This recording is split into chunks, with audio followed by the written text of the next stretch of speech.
Munculnya arus modernisme Islam. Pada awal abad ke-20, dunia Islam, termasuk Indonesia, mulai dipengaruhi oleh arus pembaruan atau modernisme Islam. Gerakan ini dipengaruhi oleh pemikiran tokoh-tokoh seperti Muhammad Abduh dan Rashid Ridha dari Timur Tengah. Di Indonesia, ide-ide ini disebarkan oleh organisasi seperti Muhammadiyah yang berdiri pada 1912. Kritik terhadap tradisi ulama pesantren. Gerakan modernisme ini secara terang-terangan mengkritik banyak praktik keagamaan yang dianggap sebagai bid'ah atau tidak sesuai dengan Al-Quran dan hadis secara literal. Tradisi seperti tahlilan, ziarah kubur, maulid nabi, bahkan amalan tarekat mulai dianggap tidak murni dalam pandangan kaum modernis. Kekhawatiran ulama tradisional. Para ulama tradisional, terutama yang berasal dari pesantren, mulai merasa khawatir. Mereka melihat bahwa arus pembaruan ini dapat merusak warisan keislaman Nusantara yang sudah ratusan tahun hidup berdampingan dengan budaya lokal tanpa mengurangi kemurnian ajaran Islam. Ahlussunnah wal Jamaah sebagai landasan keislaman. Ulama pesantren di Indonesia berpegang teguh pada ajaran Ahlussunnah wal Jamaah, terutama dalam hal fikih mengikuti mazhab Syafi'i, serta tasawuf yang bersanad jelas. Mereka melihat bahwa tradisi ini telah terbukti membawa ketenangan, keseimbangan, dan kedamaian dalam kehidupan umat Islam di Indonesia. Perlunya wadah untuk melindungi tradisi. Melihat arus pembaruan yang semakin kuat dan menyebar luas, para ulama merasa perlu untuk memiliki wadah perjuangan bersama. Sebuah organisasi yang bisa menjadi benteng untuk mempertahankan dan menyuarakan ajaran Islam tradisional yang selama ini mereka amalkan dan ajarkan di pesantren. Menjaga keutuhan umat dan warisan ulama. Para ulama menyadari bahwa tanpa persatuan, kekuatan Islam tradisional akan tercerai-berai dan makin terpinggirkan. Oleh karena itu, mereka berpikir jangka panjang, perlu sebuah organisasi yang bukan hanya bisa bertahan dalam waktu singkat, tetapi juga mampu menjadi penjaga keutuhan umat dan warisan keilmuan ulama terdahulu.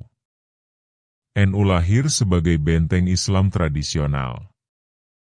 Dari keprihatinan itulah akhirnya lahir Nahdlatul Ulama pada tahun 1926. Organisasi ini bukan sekadar reaksi terhadap perubahan zaman, tetapi merupakan bentuk komitmen para ulama untuk merawat ajaran Islam yang penuh rahmat, menghormati perbedaan, dan berpijak pada tradisi keilmuan yang otentik.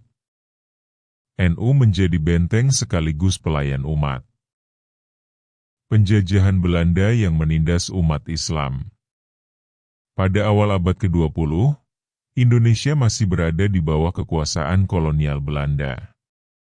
Pemerintah kolonial tidak hanya mengeksploitasi sumber daya alam dan tenaga kerja, tetapi juga membatasi gerak umat Islam, khususnya ulama dan pesantren, yang dianggap berpotensi membangkitkan semangat perlawanan rakyat. Ulama dan pesantren diawasi ketat. Pesantren sebagai lembaga pendidikan tradisional dan ulama sebagai tokoh masyarakat sering dicurigai oleh pemerintah kolonial. Banyak pesantren diawasi, bahkan beberapa kiai ditangkap karena dianggap menyebarkan ajaran yang membahayakan stabilitas kolonial. Situasi ini menimbulkan keresahan di kalangan ulama. Upaya memecah belah umat. Belanda juga menggunakan strategi divide et impera, atau politik pecah belah untuk memisahkan umat Islam. Mereka memberikan ruang kepada kelompok-kelompok tertentu yang dianggap lebih kooperatif, dan meminggirkan ulama tradisional yang dianggap tidak mudah diatur. Hal ini membuat posisi umat Islam tradisional makin terdesak. Pentingnya kekuatan organisasi. Melihat kondisi yang makin menyulitkan, para ulama sadar bahwa perjuangan individual tidak cukup. Diperlukan kekuatan kolektif dalam bentuk organisasi yang sah dan diakui, agar suara dan kepentingan umat Islam, khususnya yang berpaham Ahlussunnah wal Jamaah, bisa dibela secara terstruktur. Organisasi sebagai sarana perjuangan non-kekerasan. Berbeda dengan gerakan bersenjata, para ulama memilih jalan perjuangan kultural dan keagamaan. Dengan membentuk organisasi seperti Nahdlatul Ulama, mereka ingin memperjuangkan hak umat Islam tanpa konfrontasi langsung, tapi lewat pendidikan, dakwah, dan fatwa keagamaan yang mempersatukan umat. NU menjadi wadah perlawanan kultural. Dengan berdirinya NU pada tahun 1926, ulama dan santri memiliki wadah untuk menyuarakan aspirasi umat. NU menjadi tempat berkumpulnya para kiai dari berbagai daerah untuk membicarakan nasib umat, mendidik masyarakat, dan menanamkan semangat cinta tanah air sebagai bagian dari iman. Kolonialisme dihadapi dengan kekuatan ilmu dan persatuan. Pendiri NU memahami bahwa kekuatan Islam bukan hanya dari jumlah atau senjata, tetapi dari ilmu, keteladanan, dan persatuan. NU berdiri sebagai respons terhadap kolonialisme, bukan hanya secara politik, tetapi juga untuk mempertahankan martabat umat melalui kekuatan pendidikan dan nilai-nilai Islam yang moderat dan membumi. Akar keilmuan Islam di Nusantara. Sejak kedatangan Islam di Indonesia, ajarannya berkembang melalui jalur damai dan kultural, terutama lewat dakwah para ulama dan wali. Islam yang tersebar di Nusantara berakar kuat pada tradisi keilmuan yang bermazhab, khususnya mazhab Syafi'i dalam fikih, Asy'ari dan Maturidi dalam akidah, serta tasawuf Al-Ghazali dalam spiritualitas. Sanad ilmu dan pesantren. Para ulama Nusantara belajar agama dari pesantren, lalu melanjutkan ke tanah suci Mekah atau Madinah. Di sana mereka berguru kepada ulama-ulama besar dan mendapatkan sanad atau mata rantai keilmuan yang bersambung hingga Rasulullah. Setelah kembali, mereka membuka pesantren dan mengajarkan ilmu tersebut kepada generasi berikutnya, menjaga kesinambungan keilmuan Islam. Ancaman terhadap mazhab dan tradisi.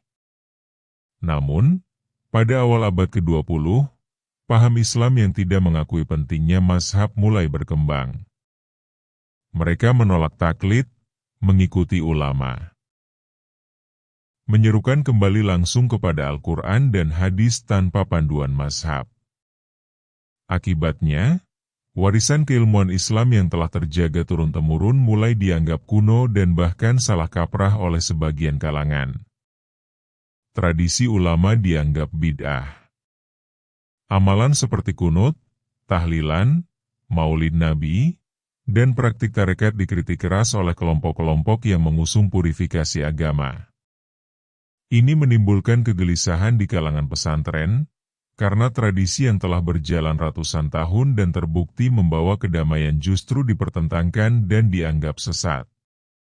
Pentingnya mazhab dalam keilmuan Islam. Para ulama NU meyakini bahwa mengikuti mazhab bukan berarti menolak ijtihad, tetapi bentuk penghormatan terhadap metodologi yang ilmiah dan sistematis. Mazhab Syafi'i, misalnya, sudah terbukti relevan dan kontekstual dengan budaya masyarakat Indonesia, sehingga mampu menjawab kebutuhan umat secara praktis dan bijak. Lahirnya NU sebagai penjaga tradisi. Melihat arus penolakan terhadap mazhab semakin kuat, para ulama sepakat mendirikan Nahdlatul Ulama untuk menjaga, melestarikan, dan mengajarkan kembali pentingnya keilmuan Islam yang bersanad dan bermanhaj, bermetodologi. NU didirikan bukan untuk melawan kelompok lain, tetapi untuk membentengi umat dari kebingungan dalam beragama. Tradisi bukan inovasi sembarangan, tapi warisan ilmiah. Tradisi dalam Islam, bagi NU, bukan hal yang harus ditinggalkan, melainkan dijaga karena ia bersumber dari para ulama saleh terdahulu. NU hadir untuk menunjukkan bahwa Islam tradisional bukan agama nenek moyang, tetapi agama yang bersandar pada ilmu, sanad, dan akhlak yang luhur. Runtuhnya Khilafah Utsmaniyah di Turki. Pada tahun 1924, dunia Islam diguncang oleh peristiwa besar, pembubaran Khilafah Utsmaniyah oleh Mustafa Kemal Atatürk di Turki. Khilafah yang telah berdiri selama lebih dari 600 tahun itu selama ini dianggap sebagai simbol pemersatu umat Islam di seluruh dunia. Runtuhnya institusi tersebut memicu kegelisahan dan kekosongan kepemimpinan spiritual di kalangan umat Muslim, termasuk di Indonesia. Reaksi ulama di Nusantara. Para ulama di Indonesia sangat terkejut dan prihatin dengan hilangnya khilafah. Mereka melihat bahwa tanpa khilafah, tidak ada lagi otoritas resmi yang menaungi dan membimbing umat Islam secara global. Kekhawatiran ini makin dalam ketika muncul upaya-upaya di dalam negeri yang justru semakin menjauh dari tradisi Islam yang diwariskan oleh ulama klasik. Pengaruh Arab Saudi dan gerakan Wahabi. Setelah khilafah runtuh, wilayah Hijaz, Mekah dan Madinah jatuh ke tangan Raja Ibnu Saud yang menganut paham Wahabi. Paham ini dikenal dengan sikap keras terhadap tradisi keagamaan mazhab Syafi'i dan amalan-amalan tasawuf. Banyak ulama Indonesia yang belajar di Mekah merasa tidak lagi leluasa mengamalkan ajaran Ahlus Sunnah wal Jamaah. Kekhawatiran terhadap pembatasan mazhab. Ulama Indonesia mendengar kabar bahwa praktik keagamaan yang mereka yakini, seperti kunut, maulid, ziarah kubur, dan membaca manakib mulai dilarang di Mekah.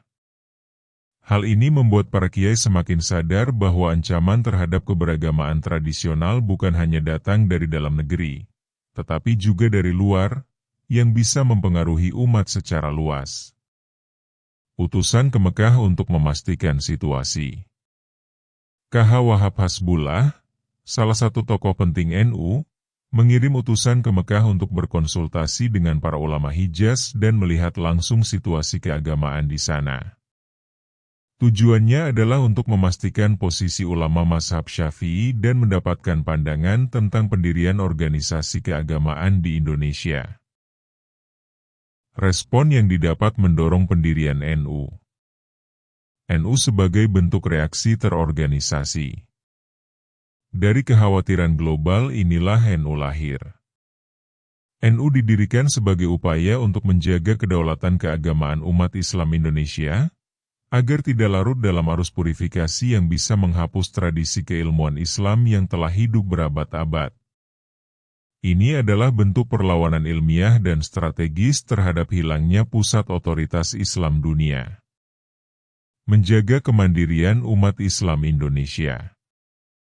NU tidak bertujuan menggantikan khilafah, tetapi memperkuat pondasi Islam lokal agar umat tetap teguh memegang ajaran Ahlus Sunnah wal Jamaah.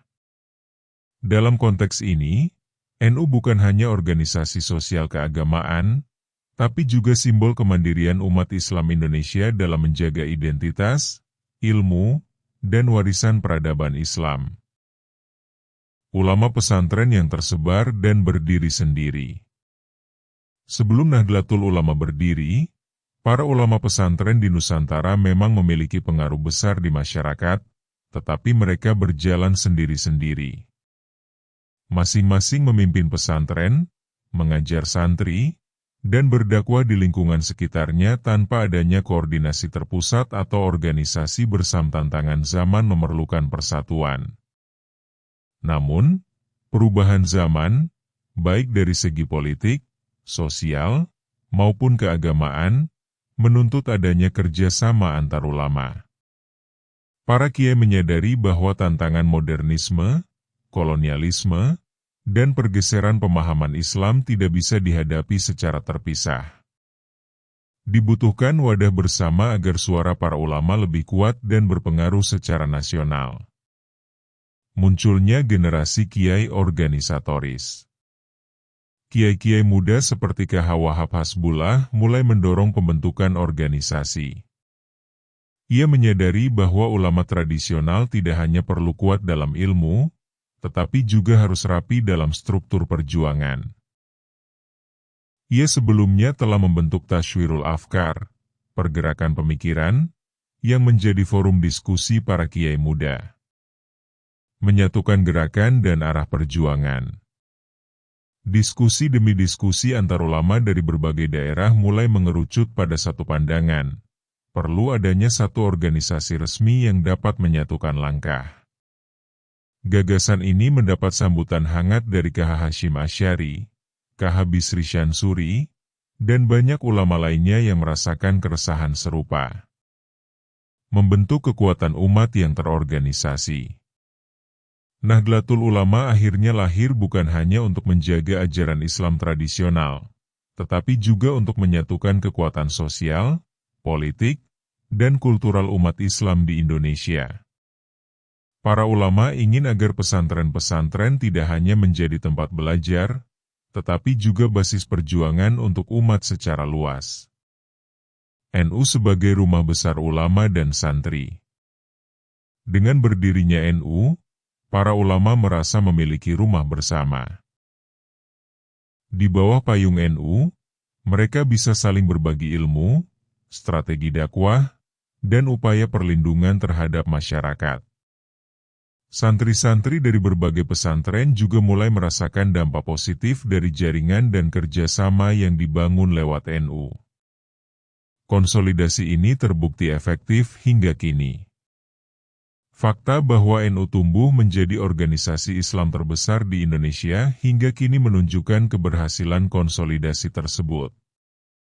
Apa yang dulu menjadi mimpi dan kekhawatiran para ulama telah diwujudkan dalam bentuk gerakan besar yang tidak hanya kuat secara jumlah, tetapi juga kokoh dalam nilai dan tradisi keilmuan.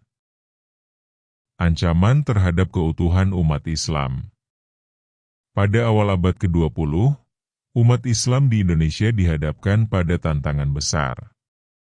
Di satu sisi, penjajahan Belanda terus menekan rakyat, sementara di sisi lain, munculnya arus pemikiran modernis Islam yang mulai menggeser ajaran tradisional membuat umat terpecah. Banyak kalangan yang mulai meragukan otoritas ulama pesantren dalam hal keagamaan. Perbedaan pandangan dalam beragama. Perbedaan pandangan ini semakin tajam. Kelompok modernis yang mengutamakan rasionalitas dalam beragama seringkali berselisih paham dengan kalangan tradisional yang tetap mengedepankan warisan keilmuan dan praktik ibadah yang telah lama ada, seperti tahlilan, maulidan, dan tasawuf. Perbedaan ini menciptakan polarisasi dalam tubuh umat Islam. Perlunya suatu organisasi penggerak. Melihat kenyataan ini, banyak ulama merasa penting untuk menjaga keutuhan umat dengan membangun sebuah organisasi yang dapat mengakomodasi berbagai pandangan dalam satu wadah. Organisasi ini diharapkan bisa menjadi penggerak yang mengedepankan kesatuan, bukan perpecahan, serta menjaga warisan ulama terdahulu. Membela warisan ulama dan tradisi keilmuan. Bagi ulama-ulama pesantren, keberlanjutan tradisi keilmuan yang telah lama mereka amalkan sangat penting.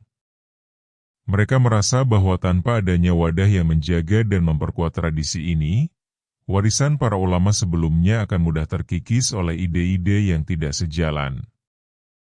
Oleh karena itu, penting bagi mereka untuk mengamalkan dan mendidik generasi penerus agar tetap pada jalur yang benar. NU sebagai penjaga keutuhan umat Islam. Dengan berdirinya Nahdlatul Ulama pada 31 Januari 1926, para ulama ingin memberikan solusi terhadap masalah internal umat Islam yang terpecah. NU menjadi wadah bagi mereka yang ingin tetap setia dengan ajaran Islam tradisional dan menjaga keutuhan umat Islam, terutama dalam menjaga akidah Ahlussunnah wal Jamaah. Peran NU dalam menjaga ketentraman sosial. Selain menjaga kesatuan umat Islam dalam bidang keagamaan, NU juga berperan penting dalam menjaga ketentraman sosial di masyarakat. Melalui fatwa-fatwa yang dikeluarkan, NU menjadi rujukan utama dalam kehidupan sehari-hari, memberikan solusi terhadap berbagai permasalahan sosial dan agama, serta memastikan bahwa ajaran Islam yang moderat dan penuh kasih sayang tetap hidup di tengah masyarakat. Warisan ulama yang terjaga hingga kini. Hingga kini, keberadaan NU sebagai penjaga warisan ulama terus berlanjut. Meskipun tantangan zaman terus berkembang, NU tetap berkomitmen untuk menjaga nilai-nilai Islam yang moderat, mengutamakan ukhuwah Islamiyah, persaudaraan Islam, dan mempertahankan tradisi keilmuan yang telah diwariskan oleh para ulama terdahulu. Dengan demikian, NU tidak hanya menjadi organisasi, tetapi juga simbol keutuhan umat dan keberlanjutan warisan keilmuan Islam.